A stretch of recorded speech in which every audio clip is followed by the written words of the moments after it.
Good morning, Kristen here. Hey, I am sitting in the parking lot of my doctor's office. I have quite a few minutes here, so I thought I would just hop on and have a little chat, like some real talk and stuff. But anyway, Chrissy and I are all about sharing our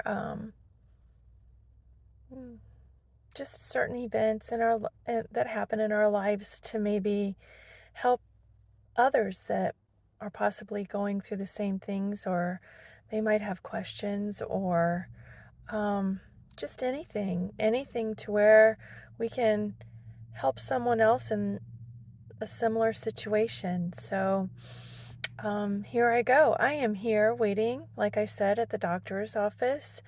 And funny thing is, I had some lab work done that I had been needing to have done for some time. I have been suffering with a lot of health issues in the past 2 years. I'm doing so much better than I have in the beginning of the first year, for sure. It's a long story, so I won't go into it, but it consisted of 22 weeks of physical therapy and lots of blood work, lots of labs, lots of doctor's appointments, lots of prescribed medicines that I did not care to take. But when you are in so much severe pain and you don't have any answers, you become very desperate for help, relief. Chronic pain is horrific. It's awful. I don't wish it on anyone. As you can see right now, it causes lots of little things like right now, I don't know if you can see, but my eye is twitching away. So it's from stress and pain and whatever, but we're here to talk about it, and that's what matters. Very grateful for how far that I've come. Like I said, from 2 years ago in the beginning, I couldn't move. I was debilitated. It was awful. And, but you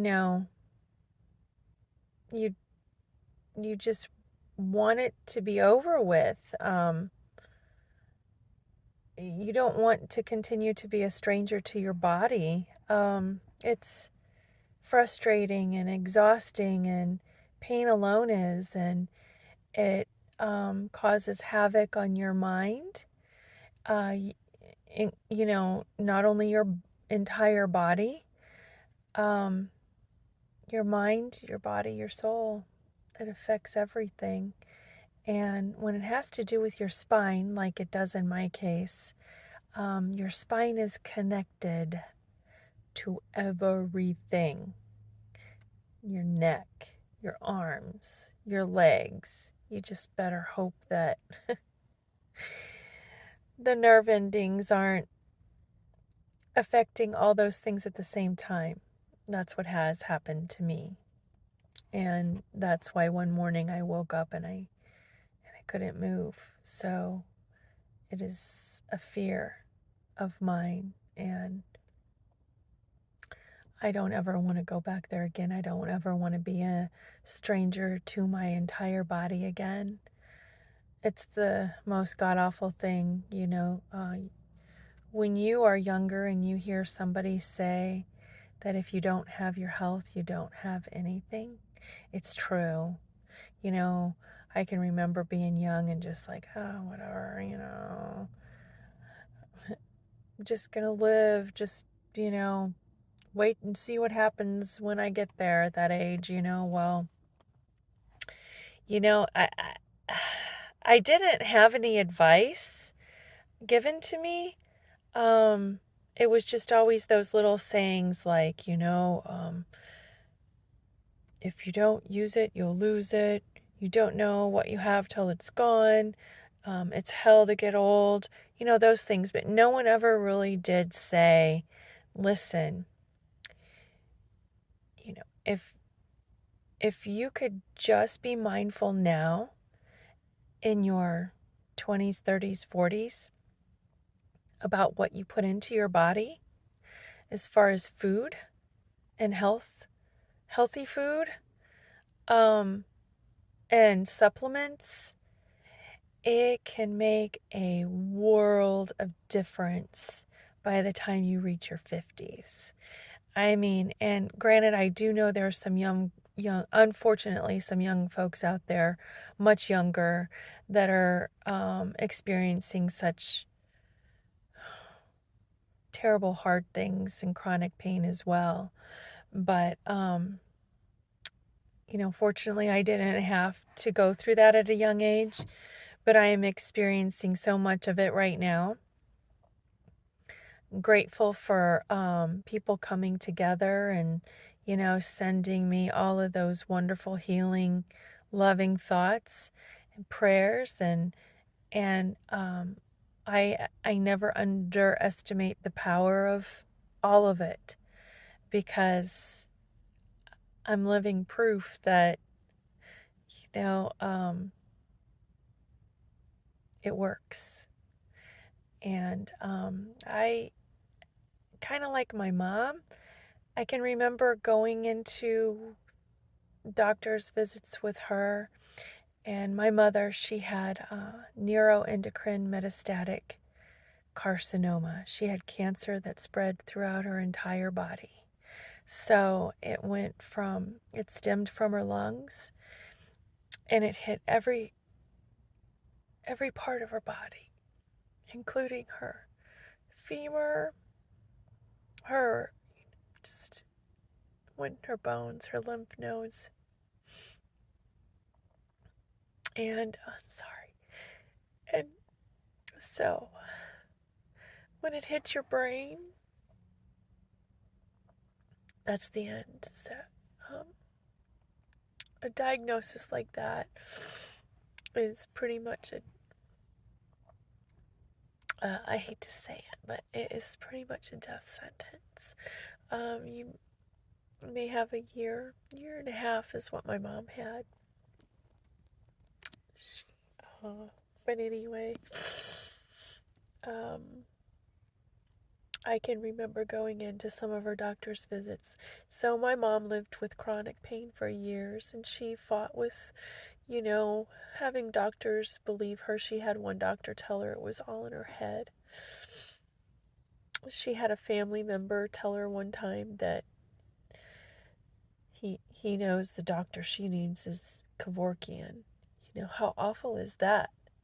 So not only did she suffer, she wasn't heard by physicians or family or loved ones. She didn't have a good support system. But it all started, from the time she actually gave birth to my brother and broke her tailbone, and then she suffered with degenerative disc disease, and which is one thing I have, along with I have osteoarthritis and polymyalgia rheumatica, spinal stenosis. My mom suffered with even worse, and for 17 years she slept in a chair. All she wanted to do before she, towards the end of her life, was to be able to sleep in a bed and stretch out. We tried that. I got a medical bed in for her through her insurance, and that is another subject, insurance. And she couldn't do it. But so anyway, she rested in a recliner for the last 17 years of her life because she was in such severe pain. And so when we went to a doctor's office and they have the little smiley board with all these little faces that here they hand you and they say, can you point to how you feel? Is your pain, how do you rate your pain? Is your pain you know, you look at the chart. So she got to a point where she was like, listen, you can't rate my pain. Pain is a hard thing to rate. And I understand that. Like, and everybody's pain tolerance is different. What your pain might be is different from my pain. I have a high tolerance for pain. My dad did too. And like he would go to the dentist, and if he had a filling, he would just have him do it without the shots. He would have him do dental work without any numbing or anything because he didn't like shots. So he withstood a lot of pain. He went through a horrible diagnosis himself, and doctors couldn't believe that he wasn't in pain. So everyone's pain is so different. And when they do ask you, are you in pain? Can you rate your pain? What is your pain level today? From 1 to 10, what is that? Well, okay, well, are we talking about my lower back pain? Because right now that feels like a solid 8. Are we talking about my foot pain? Because I had an injury quite a few years ago that I suffer with. And so if we're talking about my pain from my injury in my foot and my toes, that's a good 10 today. But like tomorrow, it could be a 4. Same with my lower back or like my neck pain today. Like right now, I can turn pretty well. I'm doing pretty good. And right there, I feel it. And I can hear this crackling.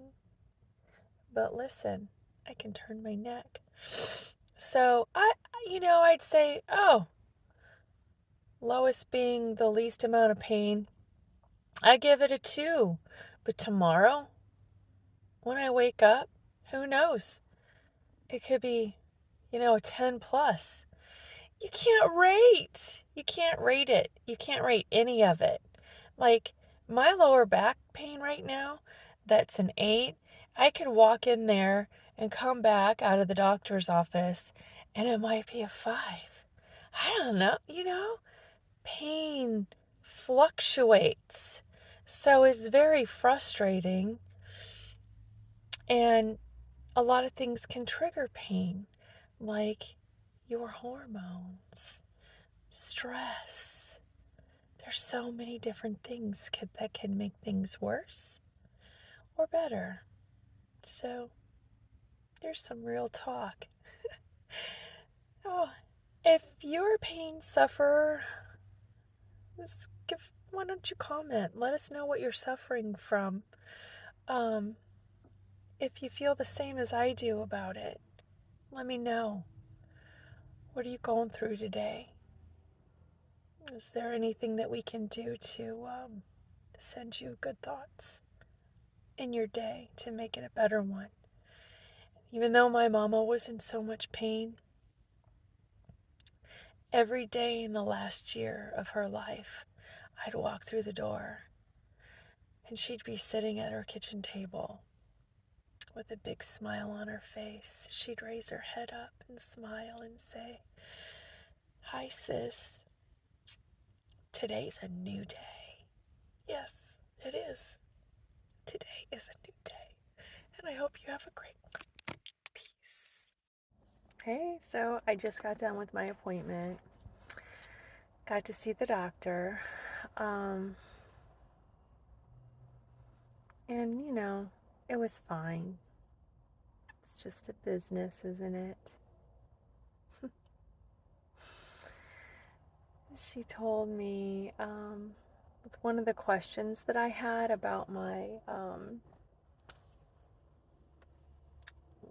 with one of my health issues, it was just well, it happened once, so it's inevitable that it can happen again. So, how do we just prevent that? I mean, there's no preventing something from, I don't know. Anyway, I was sent for more blood work, more labs, always more. So, I got that over with. I'm just now sitting in the hospital parking lot because it's funny. The lab tech that I had he was in such a hurry. And I don't want to be a Debbie Downer at all. Because the first lab tech I had 2 months ago, she was awesome. She really was. And she was upbeat, helpful, and willing to help me. I had to have my labs, my blood work also sent to a functional doctor that I'm seeing. And so, of course, she's like, well, I don't know. Is he in the system? And I'm like, I don't know.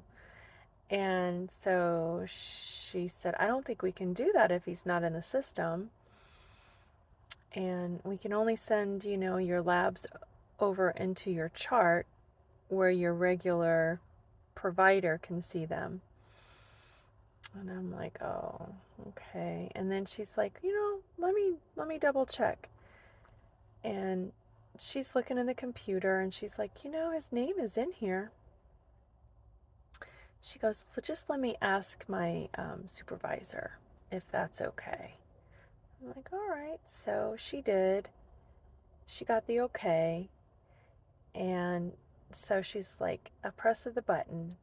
All right. We got them all sent over to your functional doctor as well. And she was, a lab tech. She asked me, by the way, what is a functional doctor? So I told her, and then, like I said, that was September. Today is a whole new story, a whole new attitude, a whole new let's rush through your blood draw, get it done and over with. He didn't ask me when he called me back in the room what my name was. When he came out to call me out of the waiting room. He just looked at me and he goes, and I'm like, okay. So that set the mood. And I followed him back. He's like, first door to the left. Okay.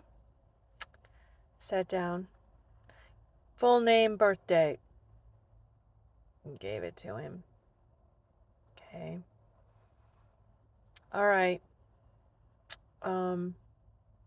Deep breath. Boom.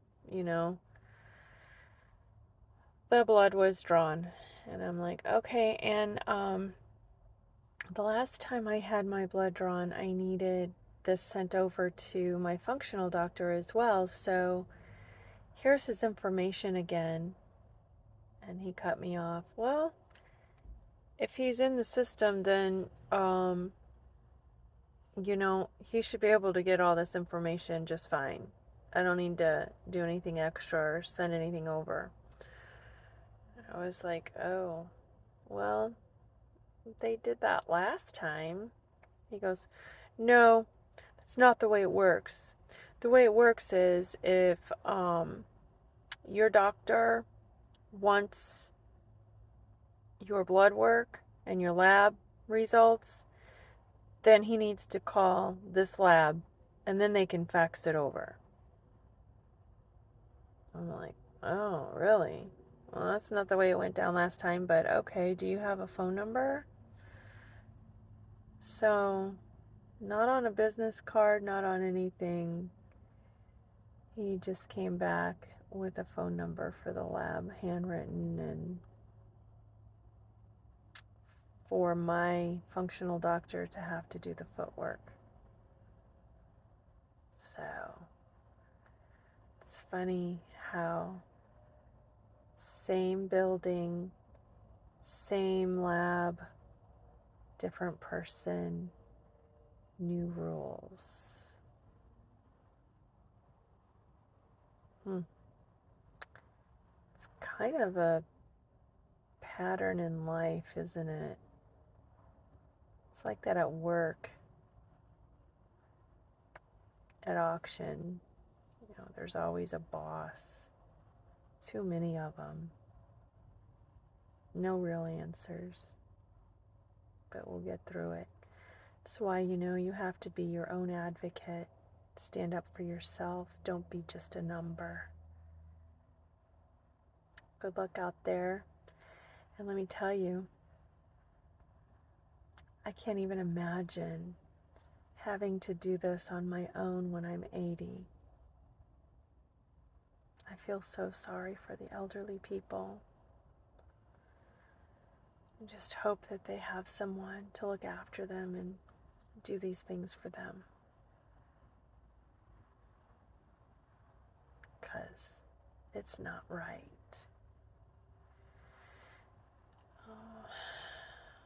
Hopefully you all have better luck with hospitals being the businesses that they are.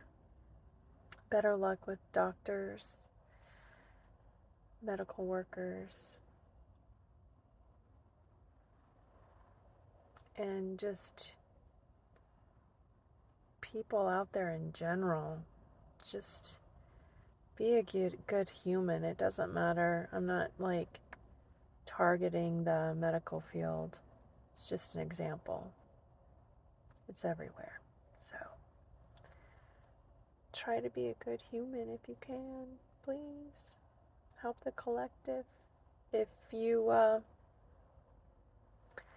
help one person, that person will help another, and it's a, domino effect, and it's a good one.